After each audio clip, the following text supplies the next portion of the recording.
नमस्कार, SBT news में आपका स्वागत है। पेश है 10 जुलाई शनिवार सुबह 10:15 बजे राजस्थान की बड़ी खबरें। मुख्य सचिव निरंजन आर्य ने राजस्थान में ultra mega renewable energy park स्थापित करने हेतु ऊर्जा विभाग, रीको और RSSML की बैठक ली। सचिवालय में आयोजित इस बैठक में ऊर्जा विभाग के प्रमुख शासन सचिव दिनेश कुमार ने बताया कि नवीन और नवीकरणीय ऊर्जा मंत्रालय भारत सरकार ने राजस्थान में NTPC और solar energy corporation of India को 5-5 हजार मेगावाट क्षमता के सोलर पार्क विकसित करने के लिए योजना को अनुमति दी है। बीते 10 साल से मंथर गति से चल रही राजस्थान के औद्योगिक विकास की सबसे बड़ी परियोजना दिल्ली मुंबई औद्योगिक कॉरिडोर के अब पंख लगेंगे। कॉरिडोर विकास में तेजी के लिए राज्य सरकार नया निगम बनाएगी, जिसे Rajasthan industrial corridor development corporation (रिडको) कहा जाएगा। इस निगम के जरिए केंद्र से हमारे यहाँ पैसा आने का रास्ता खुल सकेगा।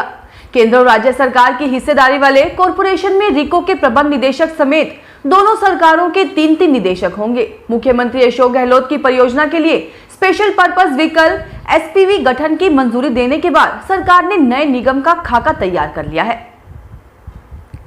देश की सबसे बड़ी इंजीनियरिंग प्रवेश परीक्षा JEE मेन में 10 लाख से अधिक यूनिक कैंडिडेट बैठने की संभावना है। परीक्षा के चौथे सेशन की आवेदन प्रक्रिया 12 जुलाई रात 9 बजे तक जारी रहेगी। हालांकि 9 जुलाई शाम 5 बजे तक आवेदन प्रक्रिया चालू नहीं हुई थी।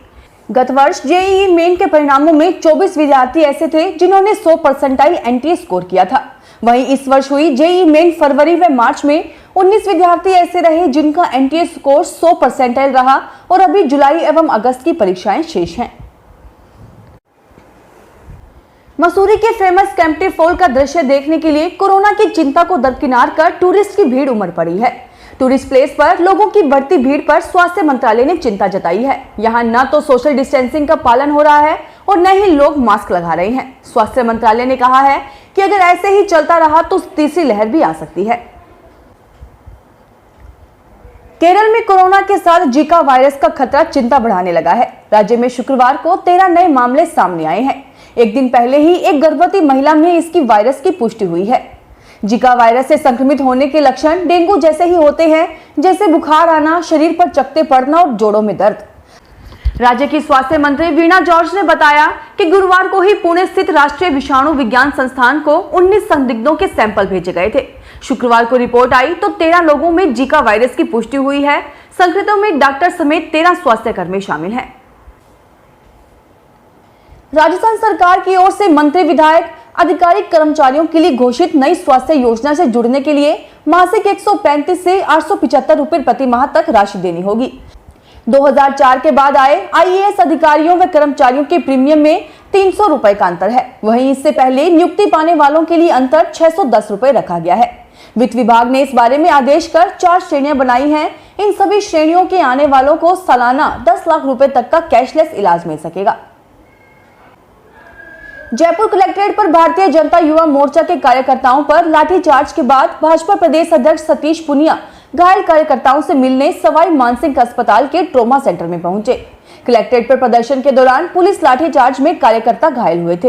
प्रदेश अध्यक्ष सतीश पुनिया ने कहा कि प्रदेश सरकार अलोकतांत्रिक कार्य कर रही है, कानून व्यवस्था सुधारने के बजाय लोकतंत्र की हत्या करवा रही है। यह लाठीचार्ज सरकार की निर्ममता का नमूना है।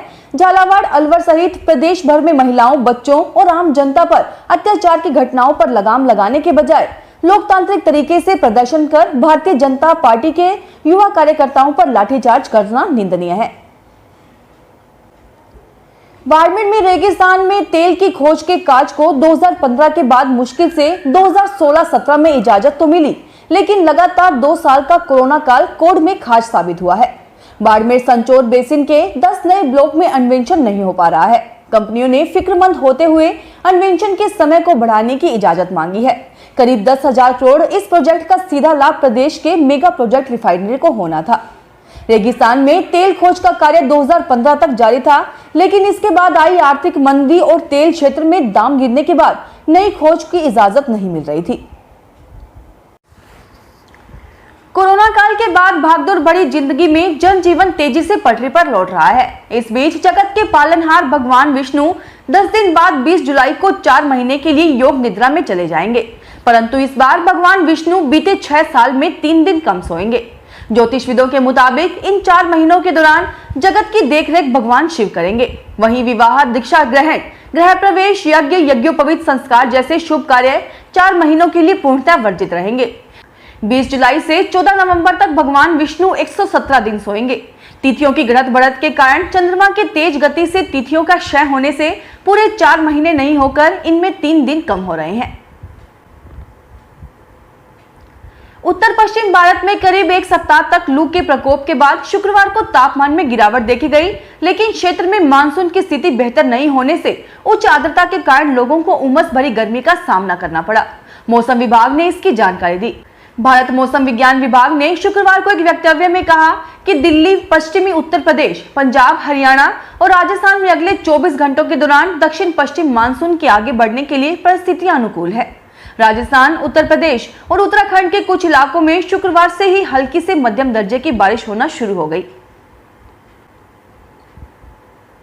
जोधपुर की देवनगर थाना पुलिस ने केंद्रीय उज्ज्वला योजना के नाम पर 7 युवाओं से 1,40,000 रुपए की धोखाधड़ी करने वाली गैंग के 2 आरोपियों को उत्तर प्रदेश के फैजाबाद से गिरफ्तार किया।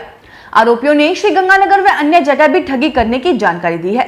थानाधिकारी जयकिशन सोनी ने बताया कि गत 10 जनवरी को चौहाबो निवासी त्रिलोकचंद की ओर से दर्ज धोखाधड़ी के मामले में यूपी के फैजाबाद निवासी देवानंद उर्फ देव और अमर बहादुर को गिरफ्तार किया गया है। फिलहाल इस बुलेटिन में इतना ही, फिर हाजिर होंगे और बड़ी खबरों के साथ। एसबीटी न्यूज के वीडियो देखने के लिए हमारे चैनल को सब्सक्राइब करें और नोटिफिकेशन पाने के लिए बेल आइकन को प्रेस करें।